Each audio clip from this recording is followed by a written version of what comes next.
All right, welcome and thank you for joining today's webinar with cybersecurity expert Derek A. Smith, a modular and integrated approach to managing and protecting your Unix Linux privileged accounts. It's going to be a good one. You're also joined by BeyondTrust product manager Paul Harper, who will run us through a BeyondTrust overview towards the end of the webinar, so please stick around for that. My name is Sarah, your webinar host today.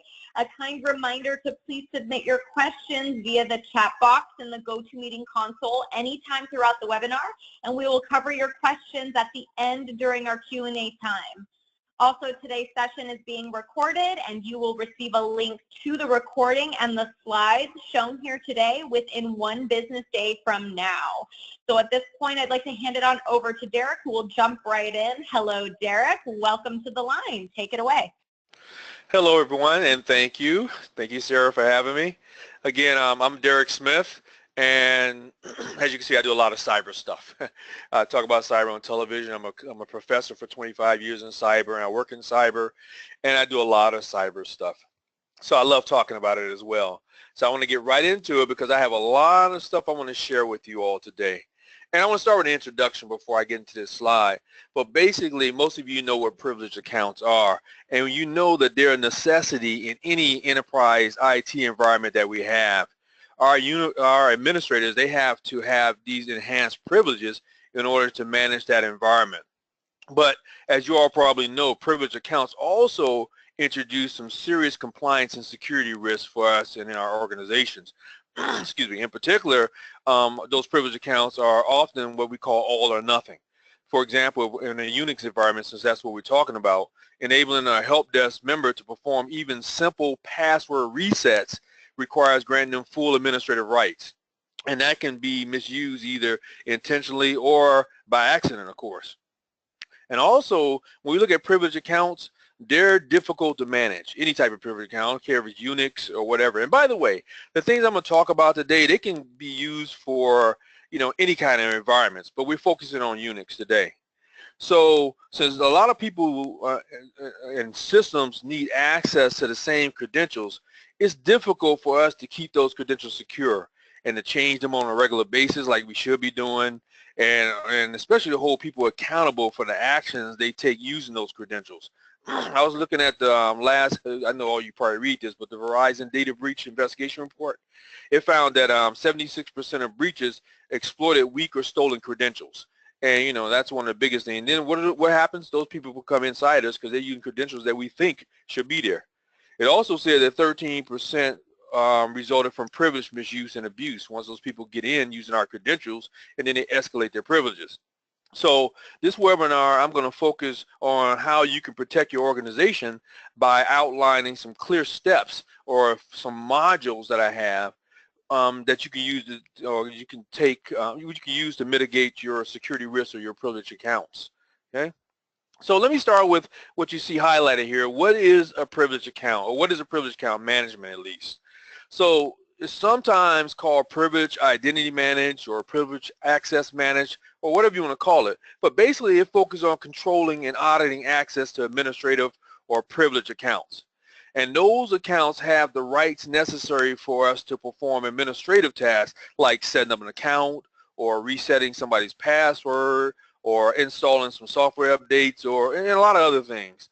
But managing them, again, have its own set of challenges, and I'm going to talk about those challenges in just a second. But I have a few things before I get to that. So your Unix and your Linux systems often house your organization's most critical applications and your most sensitive data. And due to that inherently siloed nature that it has and that most of those systems possess, a lot of organizations struggle on how they can effectively and efficiently secure, control, and manage, not manage, but monitor those privileged accounts and those credentials in their Unix and Linux environments. So as a result of that, those sensitive accounts and those credentials, which can be used to access sensitive data, change system settings, delete audit logs, and all that, they're often left unprotected from malicious and unauthorized users. So to protect our Unix and Linux account, I'm just going to say one, our Unix accounts and credentials in a uniform and effective way, we have to be able to control or have controls that centrally manage privileged accounts throughout the enterprise. And we need to be able to secure and rotate those privileged account credentials and proactively secure our privileged user sessions. And as I said before, continuously monitor our privileged accounts to detect any type of anomalous behavior that we have. Now, there are two specific categories of accounts. We have our user accounts and we have our privileged accounts. So let's start with the user account. That user account takes the form of an account usually used by a person. And well, a privileged account can be used by a person also, but I'm talking about your regular user. So every user account is going to have a password associated with it. And that password is going to allow you to access that account and for you to conduct your daily business. So those passwords that we have for those accounts exist for our own protection and for us to protect that information from anybody else accessing it or access our user account without permission. Now that privileged account can be human or it can be non-human. And they exist for us to allow IT professionals to manage those applications that I talked about earlier, or some software or server hardware or whatever it may be. So those privileged accounts provide that administrative or those specialized levels of access based on some type of higher level of permissions that are shared throughout the organization. Now, some types of those human privileged accounts are application accounts. And they're used to run services requiring some type of specific permission. And the user accounts can also have those elevated or administrative privileges attached to those as well, but they are distinguished about how you use these. Now, like the user account, those privileged accounts have passwords to control access also. And the problem that we have is that with user and both those privileged account passwords is that a lot of tools exist that hackers can use for cracking those passwords. That's one of our biggest problems. So after that hacker gets access to that password protected system, they can cause a lot of damage. And as you all know, that damage can be catastrophic and cost us a lot of money and also cost us our reputation. Hijacking our privileged accounts give those attackers the ability to access and download our organization's most sensitive data, which is something we don't want. They can also distribute malware in our systems. They can bypass our security controls. They can erase audit trails and a lot of other things. They can even hide their activities so we won't even know they're there. A good hacker won't do all these things. They won't erase, they won't damage your system. They want to stay there as long as possible so they can continue to get that good stuff that they get, right? So in most organizations, your IT staff are going to have one account, and that account is going to have their standard level permissions. They should have that as their user account. They shouldn't use their super account to go out and do other things. But that other account, that super account is going to be used for them to perform operations that require those elevated privileges. Let me just give you an idea of some of the different types of accounts that we have. I don't have them on this slide, but we have like our local administrative accounts. And those are non-personal accounts that provide administrative access to a local host. And they're going to be usually used by IT staff to perform maintenance on workstations and servers and network devices and stuff like that. Now, that shared password can be used against thousands or across thousands of hosts. And that creates soft targets for the bad guys. And they routinely exploit these type of things. We have what's called our privileged user account that I just described. And those are credentials that give administrative privileges on one or more systems. And those accounts usually have some type of unique or complex password. And the power that those wield across those managed systems, that makes it necessary for us to continually monitor the use of those, because that's where the bad stuff happens. We have something called domain administrative accounts, and those give privileged administrative access across all the workstations and servers within a particular domain. So there might not be that many of those, it might just be a few of those, but they provide the most extensive and the most robust access to our network or across our network. Okay, if somebody was to get complete control over all our domain controllers, they would be able to modify the membership of every administrative account within a domain, and then they compromise the credentials, and that's worst case scenario if that was to happen. We have emergency accounts. I did an entire webinar for Beyond Trust on emergency accounts, because these are unprivileged users with administrative access that they can get in case of an emergency. What I call this is break glass. These are break glass accounts, okay? And while access to these accounts usually requires some type of manager approval for security reasons, it's usually a manual process that's inefficient and lacks any auditability that gets you to that break glass account. Two more. Have a service account, and these can be privileged local or domain accounts that's used by an application or a service that we have to interact with our operating system. Now, in some cases, what happens with these service accounts is that they have administrative privileges tied to them depending on the requirements of that application that they're being used for. So those local service accounts can interact with a lot of different network components that we have, and that makes the password changes that we have to do for those accounts difficult.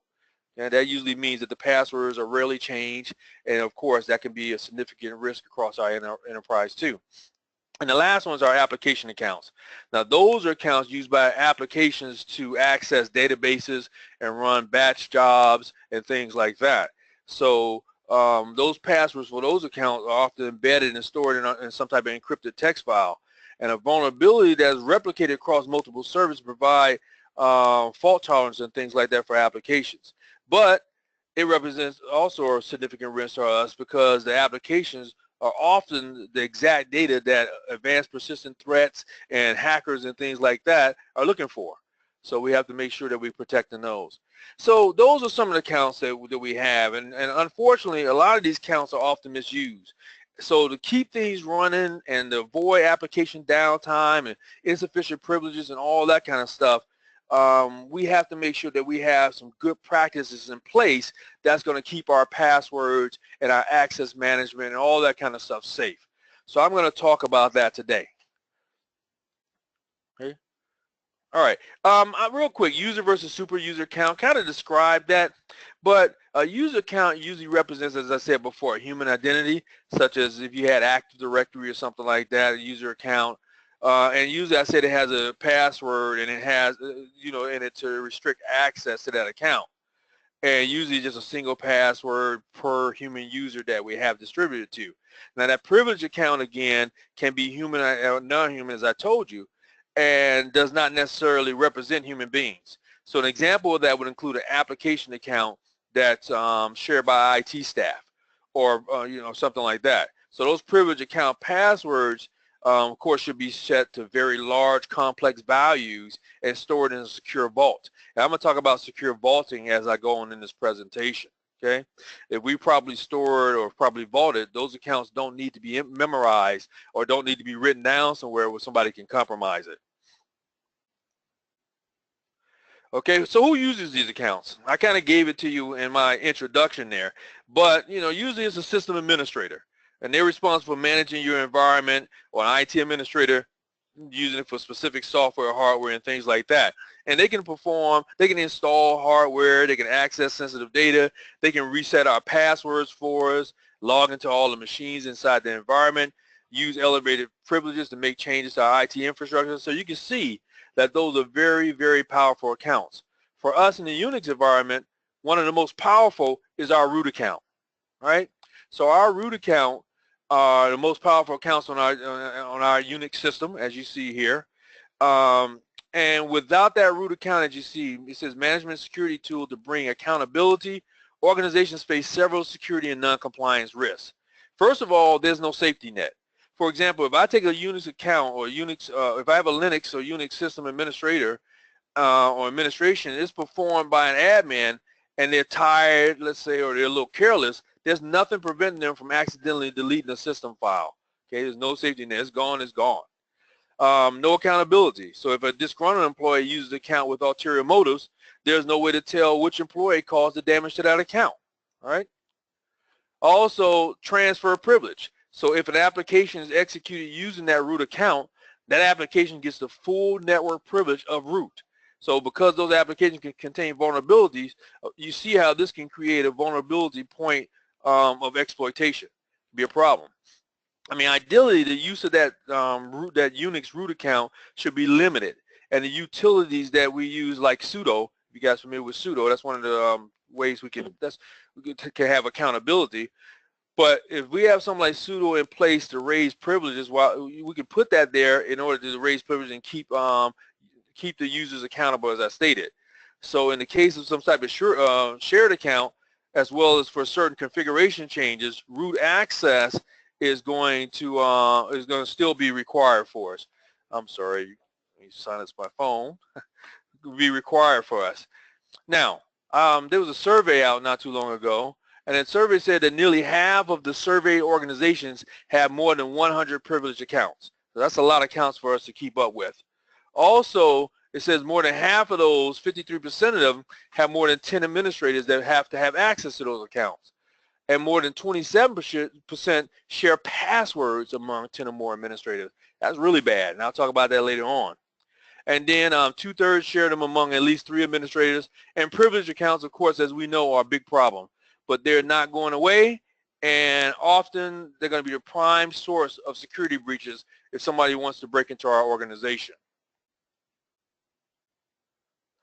But as I said, these accounts are needed. We have to have them, but they're necessary. So what I want to do right now is I want to talk about some dangers and challenges that we have, okay, from these different accounts, especially these root accounts. Now, those privileged accounts in general, especially in the Unix and Linux environment, they can be used to access your organization's most sensitive data and assets, and I told you that earlier. But due to that nature I told you about of them being siloed, those accounts are going to be hard for us to secure, for us to control and manage and all that. Industry analysts say that from 60 to 80% of all security breaches now involve the compromise of a user or privileged account password.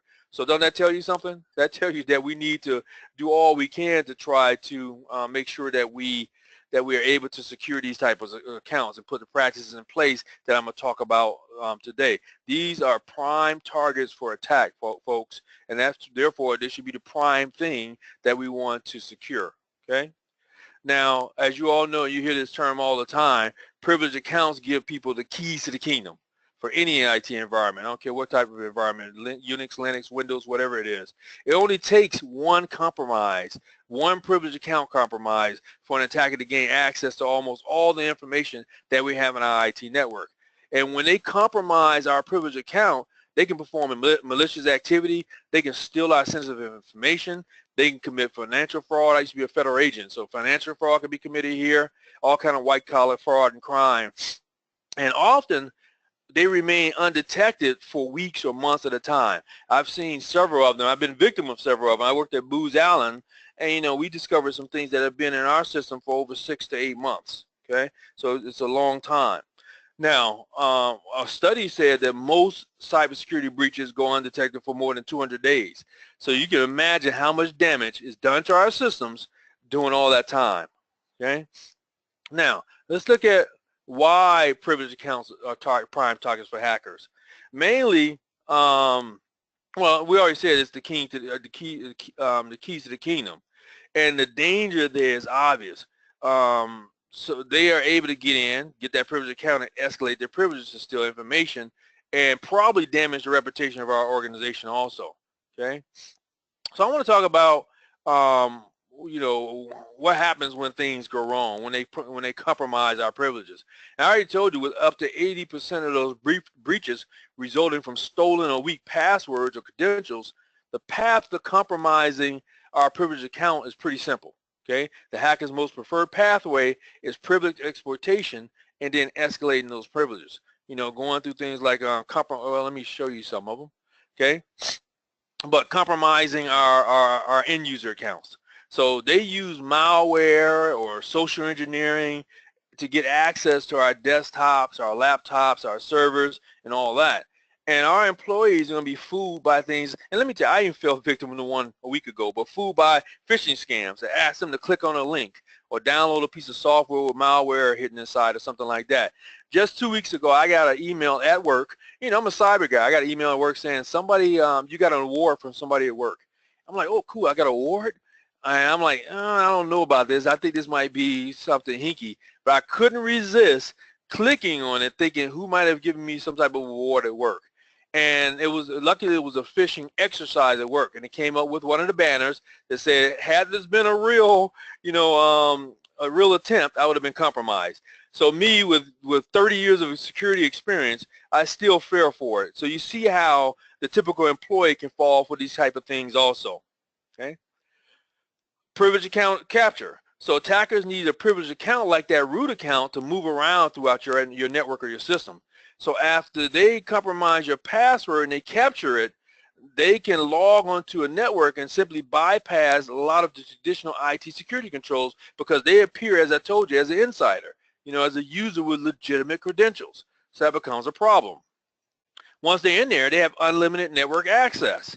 They can access your core network services. They can remain undetected, as I told you, for weeks or months or perhaps even years. And during that whole time, they're spreading malware, they're stealing your valuable information and all that.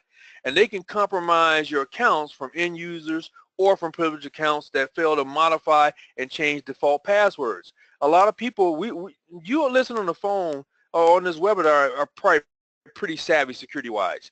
But you'd be surprised how many people in your organization are not. And how many people in your organization that even our IT still don't change default passwords, don't modify their passwords enough, right? And a lot of organizations rely on humans, of course, to generate passwords. We don't do it automatically. They ask us to generate one every 30 days or 60 or whatever your policy might be. And that results in weak passwords that's easily guessed or easily cracked by a determined cyber criminal, especially if they're using some type of automated computer tools that they can use to do that. Okay. And then when you're hacked, well, let me go back to something. I was talking about password, and even with that, another thing that compounds the problem that we have with passwords is that a lot of humans use the same passwords for several different accounts. So if I can get one of your passwords, I could probably open up a whole bunch of your accounts because you want to make it easy for you to remember, so use that same password over and over. And I'm going to tell you, I'm even guilty to that to some extent, or guilty of that. Okay. I'm sorry, let me go back. So what happens when you're hacked? When your privileged account gets hacked, it allows that attacker to impersonate you or impersonate a trusted employee or a system that's trusted. And then again, carry out that malicious activity I talked about without being detected. We look for people breaking in our system, but we don't look at so much what a trusted individual is doing when they're in the system, right? So after they establish that breach, they usually use compromised privilege accounts to perform reconnaissance and learn more about the normal routines of us, the users, or the IT teams that we have. And that includes looking at our regular schedules and looking at the security measures that we already have in place and our network traffic flow and all that kind of stuff. And eventually what they do is they get an accurate picture of our entire network and how our network operates. And their goal is to go back and exploit that later on. Okay? As they learn more about our targeted network, your network, they blend in with normal operations, they avoid detection, and they make sure they don't trigger any network security alarms. And they even learn how to avoid detection. And then their next step is to establish some type of ongoing access by installing probably some remote access tool, and maybe even some rootkits or something to cover their tracks. Okay. So because that compromised privileged account appears to be a legitimate user, it's going to be hard for us to figure out what the root cause of a problem we having is, or perform some type of digital forensics when that breach is eventually detected, if we ever detect it. Okay, so those are some of the things that happens when we're hacked. Now let's look at how we can put a modular and integrated approach into managing those privileged accounts. I'm going to talk about that for the remainder of this presentation, since we got the little intro going in. So first thing we have is that I want you to build a solid foundation. Okay.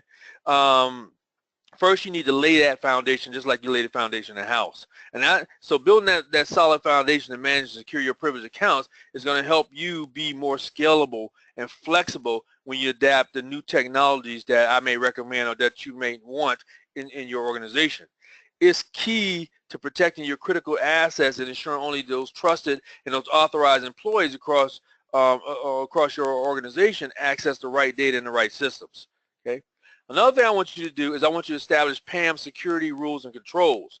So an important first step is setting up some rules and controls and policies and things you're going to have in place.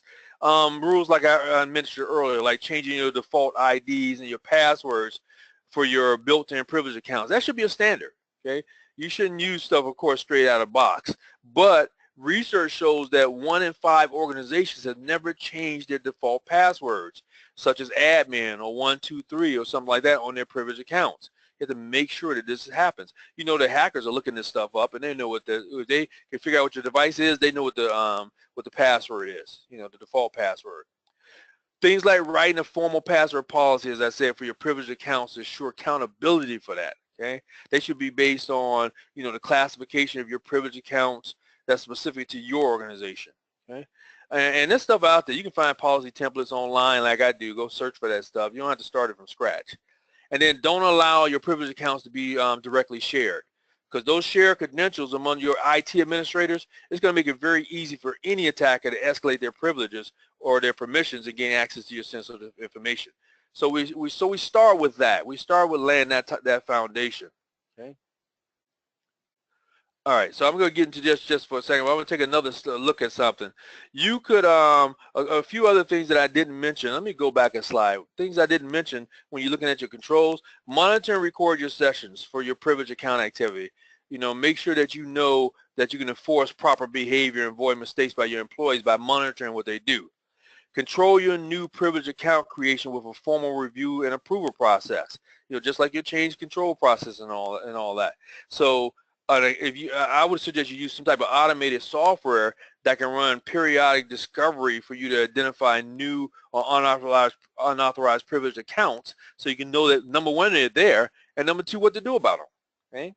Evaluate your privileged account to set appropriate expiration dates. They should not last forever. You know, they shouldn't have privileges. They shouldn't be able to, you know, users are going to accumulate privileges over time that they might not acquire anymore. So that needs to be audited and monitored and make sure that they expire and they looked at again. And implement privileged account on-demand usage instead of always on availability. Your privileged account should only get used for a specific task or specific purpose. You know, so on-demand privileged account access means that your user can't access an account directly, but have to go to change management or some type of control point in order to use that privileged access. It might take a little bit longer, folks, but guess what? It's going to make your organization a lot safer when they're doing that. Now, I told you that 80% of the things we have comes from mistakes and compromise and all that. So one of the things I think you should do as part of Module 1 or planning is to make sure that you provide security awareness training to those who are going to be using and are accountable for privileged accounts.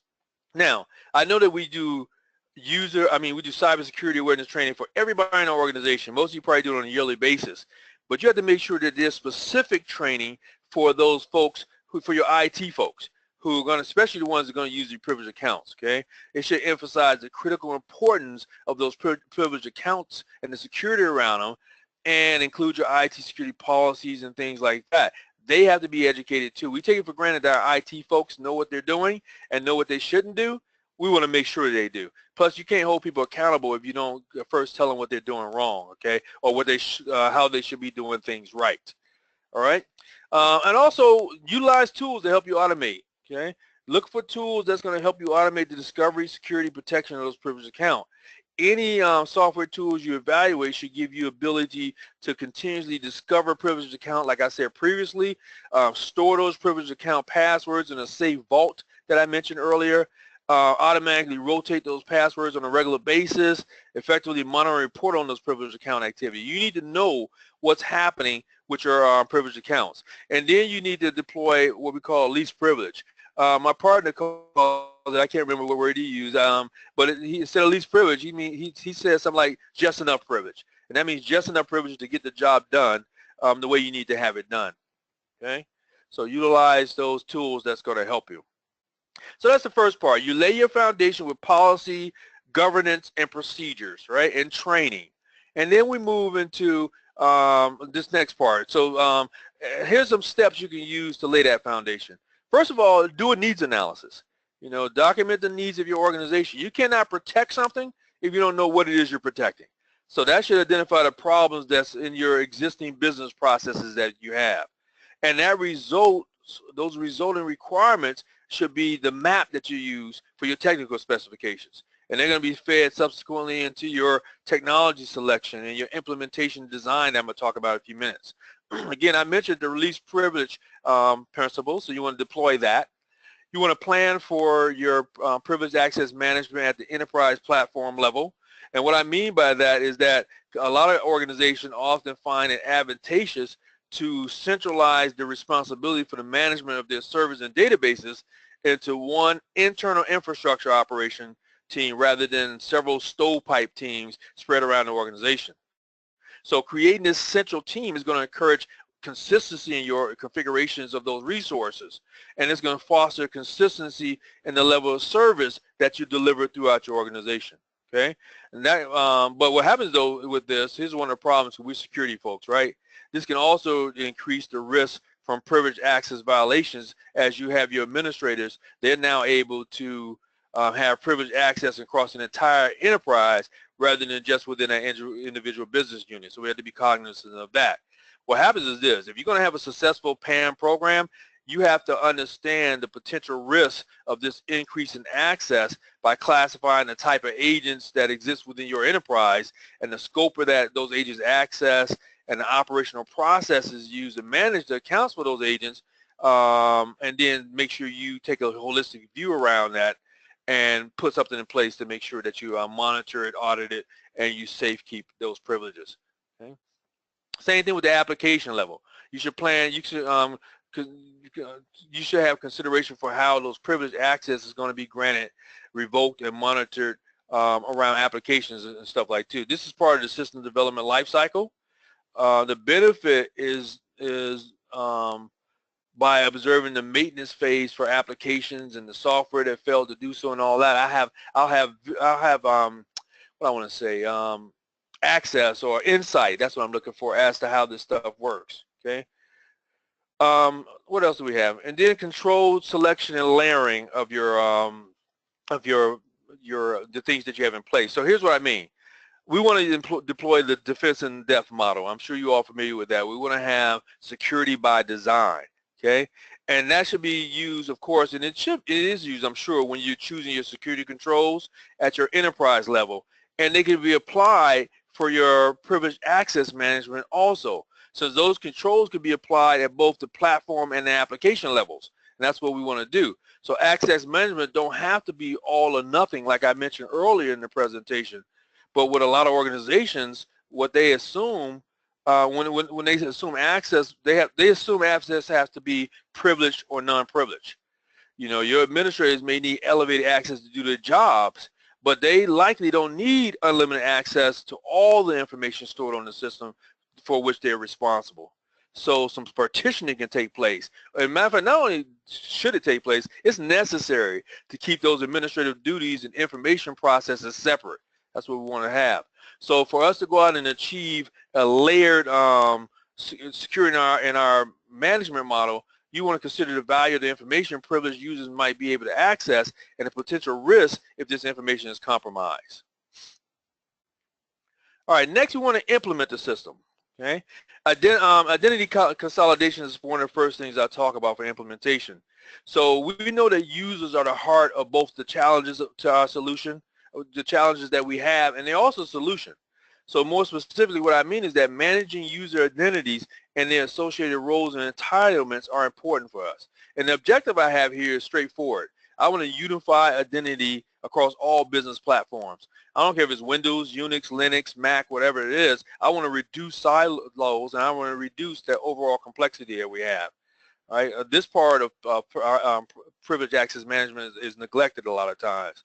And we need to make sure we pay attention to that, that is not ignored. So best practice, I'll say, would be to consolidate your Unix, your Linux, and your Mac identities under a single unique ID, perhaps in the Active Directory or something like that, for centralized identity, role, and privilege management, and probably use something like Kerberos-based authentication for those, so you have some safety around it. I want to do account provisioning. So in less control environment that we have, those users are often given privileges on an ad hoc basis. And the user might start out in an overly general user role and have additional rights and privileges added to their account over time. You know, as you work there longer, get more responsibility, it's going to build. But unfortunately, what happens when privileges are granted in this fashion is that they're going to be rarely removed. How many of you all go back, do an audit, and take away privileges of people that don't need them anymore? For instance, I'm a program manager right now, and I'm not really working a cybersecurity role. How many cybersecurity privileges do I still have?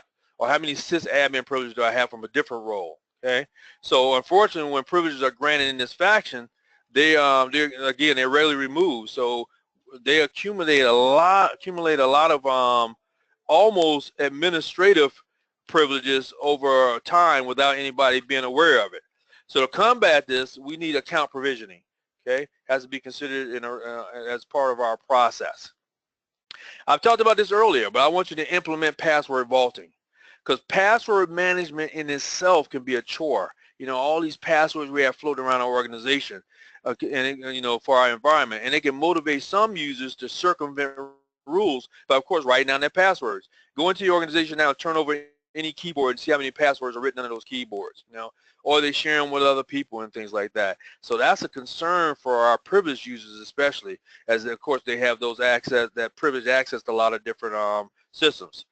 So we can use a password manager or password vault for this. So that password management tool is going to simplify user interaction by holding that password for those target systems and issuing some type of token or ticket for the target system when administrative duties need to be performed. That makes it a lot safer for us. That user may or may not even see the password, as because that tool might log in on behalf of them. But either way, this places what I want to say a gate between those users and their use of elevated permissions on that system. And that can reduce unintended actions and provide another hurdle for malicious users if they're trying to get into your system. Okay? Utilize emergency access process. That's the break glass I talked about. If there's an emergency and you have to get in, a break glass type style procedure where users have to formally request access to privileged credentials might provide a safer or at least a useful gate for controlling privileged access. Okay? And manage your production code also. So when we go into production promotion, let me start with that. That's the process of moving changes to an application or software into an operational environment. And that's often the source of unrealized privileged access to applications. People don't realize that developer does their code in an offline version of the application or software that resides in that test environment what do we have? We have test or development environment or something like that. And they require the highest level of privileges to do their job at that time. But when they move over, there might be some logic bombs or backdoors or other processes that quietly steal information from us or provide an entryway for folks to break into our system. So those are the things we have to look out for. Let me give you 3 success principles you should put in place. I would recommend you put in place. Limit the rights of those administrators. I talked about that. Native Unix takes an all-access approach, as I told you earlier, to administrative permissions, violating the basic premise that every security manager knows, and that's trust nobody. Trust but verify if you want to use that. So we have to make sure that we limit that access, okay? Granting administrators everything they need to do their jobs, but nothing beyond that. That's going to bring a new level of order and common sense to our accounts. Shut down access quickly when necessary. Some companies physically escort terminating employees and contractors off the premises. And although being walked out of the property by a security guard is embarrassing, unfortunately, it's a necessity sometimes. But as soon as those people are gone, you need to shut down access. You need to clean out those accounts and make sure they can't access their accounts. And the last thing, that my third principle, is track administrator activity. A lot of organizations have a system to track what employees are doing, but tracking often doesn't extend to the super users. It needs to hit them also, folks. So existing technology can record those keystrokes and look at, observe the actions and all that in real time. All right? I'm not keeping up with my yellow highlighting, sorry. All right, here's some other things you want to do when you're securing your PAM solutions. Establish PAM security rules. Change the default IDs, I talked about that. Write a formal policy. Don't allow a privileged account to be directly shared. Monitor and record all your privileged account sessions so you can see what people are doing. Control your new privileged account creation with a formal review and approval process. Evaluate your privileged accounts to set appropriate expiration dates for them. I talked about that earlier. Implement privileged account on-demand usage. I talked about that. And don't have them always on. You want to be able to do something different than always on availability. Okay. Also, I want to give you real quick 5 steps to mitigate those risks. Take an inventory. Know what you have. Know the users of the system and what they use them for. Okay. Ensure your privileged passwords are stored securely. Enforce strict change management processes, as I mentioned earlier. Whenever possible, ensure individual accountability and least privilege, as I talked about. And important but often forgotten is audit the use of those privileged access. Not just those user accounts, but those privileged accounts need to be audited also, just like anything else. Okay? Now, some top ways to protect your organization here. Establish checks and balances. You know, those privileged account and privileged account management doesn't have to be, you know, a big challenge for us like it normally is. You need to control, you need to protect, and you need to secure your privileged accounts with those practical tips that I gave you earlier. You might even go into things like keystroke logging and session audits and things, but you want to make this more granular so you can make sure you understand and know what's going on. Okay? Steer clear of manual methods. I said you should automate these. Too many organizations today still rely on, you know, even spreadsheets and things like that to keep track of their privileged accounts. And those manual practices are dangerous and they're also inefficient. You need to automate it. That automated PAM software can be installed quickly and it can manage it with just a little bit of effort. So it's going to make it better for you. It's going to save you time and money, and it's going to greatly increase your protection, which is what this webinar is all about, from hackers and malicious users. I talked about educating employees, very important. Discover and automate the management of those privileged accounts. Limit the IT access. Protect those privileged account passwords by password vaulting. Limit privileged and unknown applications, and choose a partner for your PAM solution. If you don't have the expertise within your organization, then get a partner who can help you do this, okay? To help you control access and the sensitive data, and help you comply with policies and regulations. And ultimately, you know what it's all about? Making your company safer, okay? Look for a solution that's going to automate the identification, understanding of risk to your privileged accounts. You know, if you don't understand it, get somebody who knows how to understand it. That's what I did working for companies as a contractor. And getting to the end here, Module 4, I want to continuously improve my PAM solution, okay? I want to give you a few ways that you can ensure that you have an ongoing improvement process in your auditing your privileged accounts and demonstrating compliance. And the first one is to audit and analyze those privileged account activity. I talked about it earlier, but I need you to examine how your privileged accounts are being used through audits and reports. That's going to help me, you, security folks, spot unusual behaviors that may indicate that a breach or misuse is occurring. Right? Those automated reports can also help you track the cause of your security incidents. Remember I told you you need to get to the root cause? How are you going to stop it, fix the problem, make sure it doesn't happen again if you don't get to the root cause? Okay? Also, you know, when it's time for your compliance and all that, it's going to demonstrate that compliance with regulations, okay? And speaking about that, that's essential in a highly regulated industry if you happen to be in one.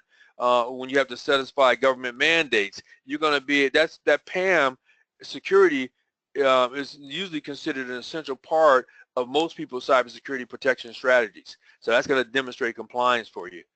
And then keep discovering privileged accounts. You need a process and automated tools to continuously identify those new privileged accounts and account changes made in your network.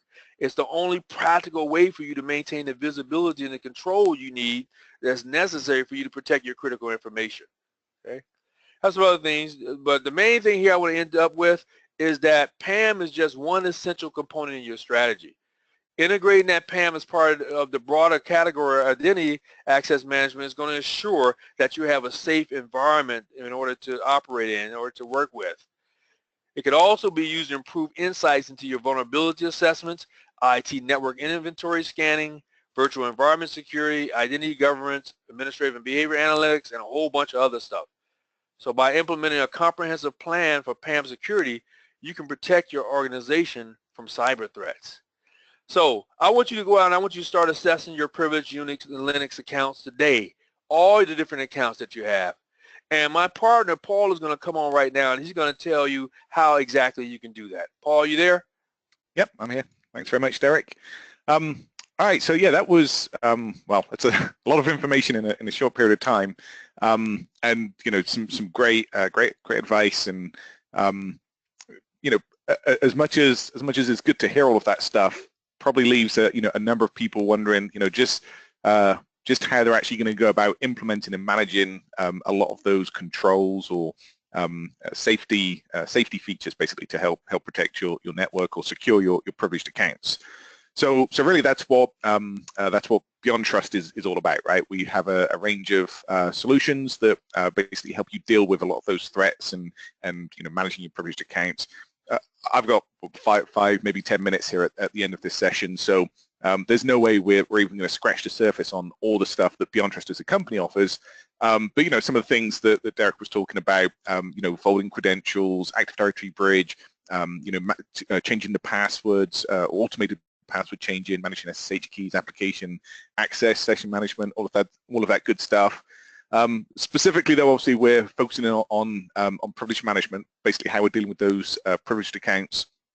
And as we're actually going to be laser focused today, or in the last few minutes, on, from my perspective, on PowerBroker for Unix and Linux, which is basically the least privileged tool for the Unix and Linux platform. So again, one of the things that I hear over and over is the line from Unix admins of "I need root," which basically means, again, Derek was talking about the most highly privileged account on a non-Windows platform or a Unix and Linux platform is the root account, and people basically claim that they need it in order to do their job, which may be true. It's highly unlikely though. Normally they just need access to some part of root. They need to run certain commands or access certain files as root or a privileged account. So that's really what we're in the business to do, is really help the controlled access and auditing of that account. So PowerBroker for Unix Linux basically eliminates the sharing of that privileged credential. So basically no longer does somebody say, hey, I need to log on as root, so what's root's password?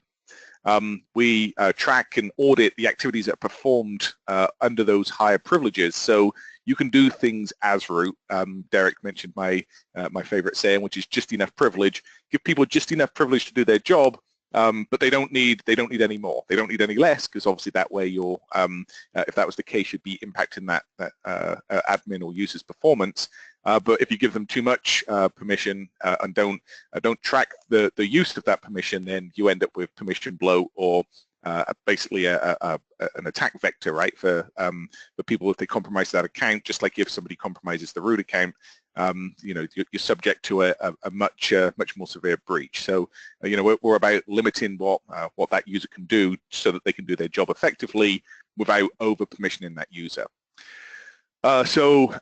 PowerBroker for Unix Linux also works at the system level. So what that really means is we don't look at what people type on the command line, well we do, but in addition to that, we also look at what the system's going to do. Obviously Unix and Linux is a very command line driven operating system where people interact with the system primarily through the command line. But what they type and what the system actually does is easy to trick. So we actually look at the system level as well as what they do at the command line level. And then we also extend beyond the actual Unix and Linux platform. Obviously, Beyond Trust as a vendor, we cover all of the main platforms like Windows Desktop, Windows Server, Mac. But PowerBroker for Unix and Linux can also deal with basically anywhere where you SSH, right? So we're not just dealing with a root level account on a Unix box. Maybe you want to lock down somebody that's accessing a router or a switch or a firewall. So really the way the security controls we put in place actually help with any system where you could potentially SSH to that system. So how does it work? Again, we're not going to go overly technical today. The main thing to notice here is, see if I can get my little laser pointer working. Sometimes it works, sometimes it doesn't. If you think about a system like sudo, basically all of your controls are basically everything is stored here on your client machine. We basically separate that all out, and again, for anyone that's still wondering, we are effectively a replacement for sudo.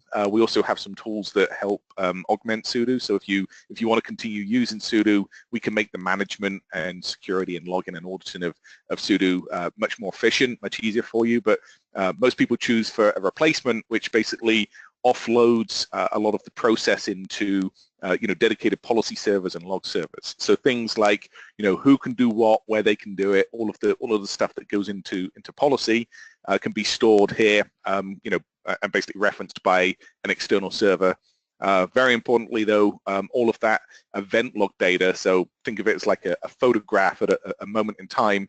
User Derek ran this command on this host, and this was the result of that command.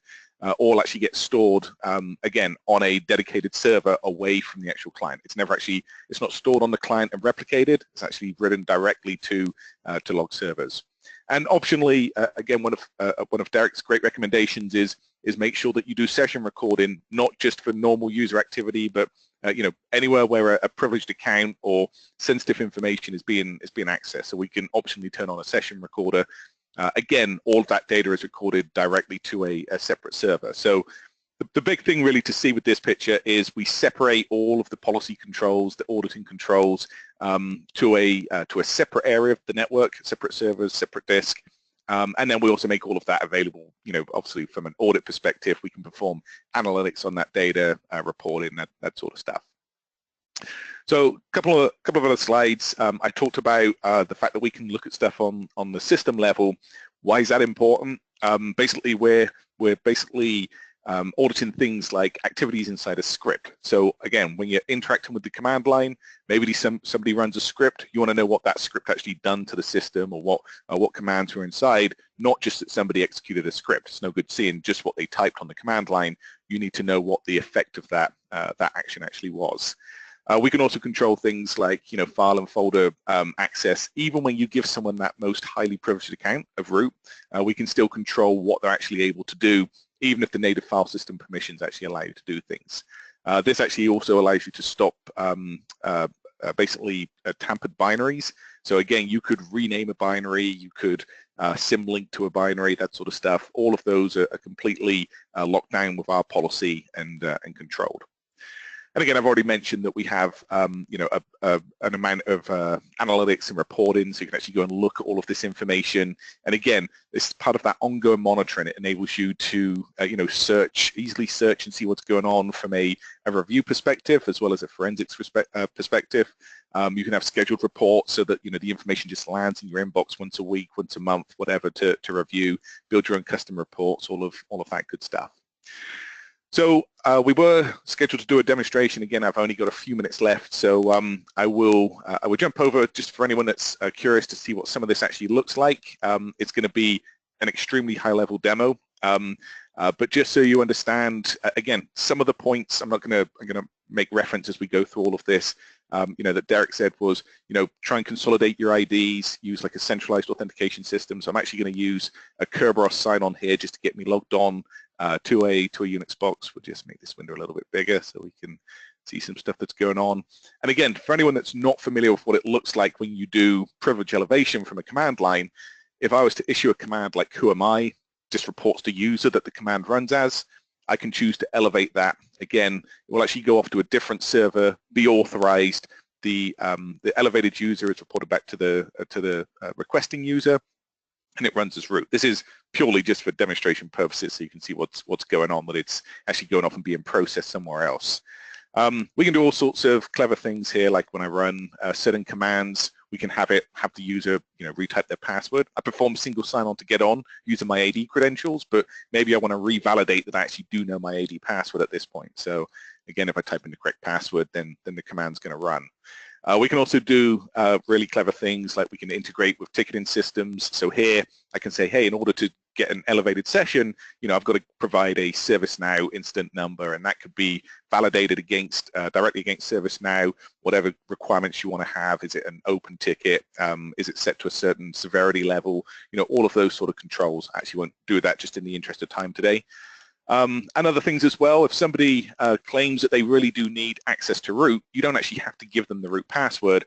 I can let someone elevate an entire shell, and again, in this case, do session recording. So I've basically elevated user demo into a shell, so he's actually a true root user. And again, he can do everything as root, but again, everything that this user does is going to be fully recorded. We'll just do a few commands here just to generate some data. And we'll exit out of there. So last couple of things I will show real quick, and again, this isn't supposed to be a deep dive demo. All of that policy information, first of all, we can discover and deploy all of our software across the enterprise. Then the actual policy itself, that can all be managed here from a web interface. We have various different policy engines. I'll just show you a nice simple one, role-based policies. So in here, we basically break down your policies. I'll just show this elevated shells one because we just did that. where we have the concept of basically who, what, where, and when. And we can just basically select individual users or groups of users, what commands you actually want them to be able to run, privileged shells, basic commands, what host they're allowed to run the commands on. Just the standard policy, who, what, where, and when. You don't have to understand complex policy creation. We'll actually handle a lot of that for you. You can also build, groups of users, so it's just single users, but groups of hosts, groups of commands. If I was to share like my basic command list, so here's a list of commands that a user could run, simply ID, config, top, that sort of stuff. And again, if I just jump over to the reporting interface, again, I won't go through generating reports. I was actually just issuing a few commands like bash, find, who am I.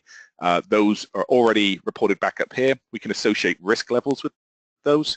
So when I started the root shell with the bash command that got a risk level of 7, I can see in here the submit user was demo. I can see the host I was on, server 2, may not show particularly well over GoToMeeting, but all of the systems that were involved in the authorization of that command.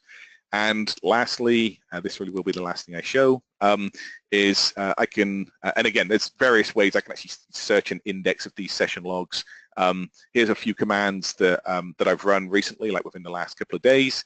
And if I want to play back that bash shell, even though I didn't have time to put too much in it, I can just choose that as a number, and I can actually play back that entire session, everything that the user saw on the screen. I can move backwards and forwards. I can see, well, there's a whole bunch of stuff I can do. I can see the date and time when commands were issued. I can set it on an automatic playback. I can search for certain text that occurred within that session. And it actually doesn't just limit me to interactive sessions. It also works with, or interactive shells, I should say. You can also do the same thing for, if I'm in an application like SQL Plus, for example, we can see all of that information as well. Okay, so that takes us right almost to the top of the hour. So in the interest of time, I'm actually going to turn this back over to Sarah. I think she's got one more poll to run to wrap up this webinar. Thank you so much. Okay, guys, last poll. You should see that pop up on your screen. Would you be interested in engaging with one of our security experts further? We would love to chat or take you through a more thorough one-on-one demo of our Power Broker for Unix Linux, or even one of our other PAM or vulnerability management solutions. So if you select yes, somebody will be in contact with you to schedule that demo. I'm going to leave this up. I know we're approaching the top of the hour, but we had a couple questions come in. Paul, we use sudo today. Is there a migration option from sudo to Power Broker for Unix? Yep, it's a great question. I could probably talk for another 10 minutes on that topic alone. So yeah, it's actually very easy to move from sudo to Power Broker Unix and Linux. Lots of people will wrap the sudo binary so their users can continue, or admins can continue typing sudo. We typically recommend, though, trying to do some sort of process. You get a lot more power. There's, I mean, it's almost like night and day what you can do with Power Broker Unix and Linux versus sudo. So it's good to use the implementation of a tool like Power Broker Unix and Linux to reevaluate the controls you've put in place and beef things up. It's a bit like trading in your Mini for a Ferrari and still driving around at 15 miles an hour. If even though you've got all that extra horsepower under the hood, you're just not using it if you simply do a straight transfer. But yeah, we've got various migration strategies, and it's really best that we have an interactive conversation around that topic. Okay, one more question for Derek. At a site with multiple sysadmins, should all of them use one root account, or should they each have their own? I think Paul will agree with me on this, but it's definitely better to give each sysadmin their own separate account, because those separate accounts are going to make it easier for you to detect account theft, give you a clear picture of who's logging into your accounts. If Paul is out on vacation and he logs in from his account, that should, somebody logs in from his account, that should give us a yellow flag. If his account been stolen, I can deactivate it without locking out all my sysadmins because they're using one account.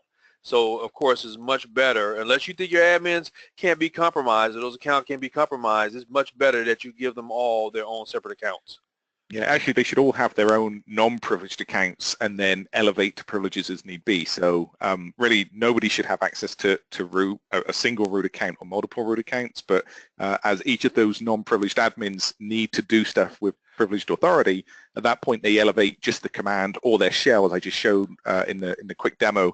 and that way it removes the need to have multiple root accounts.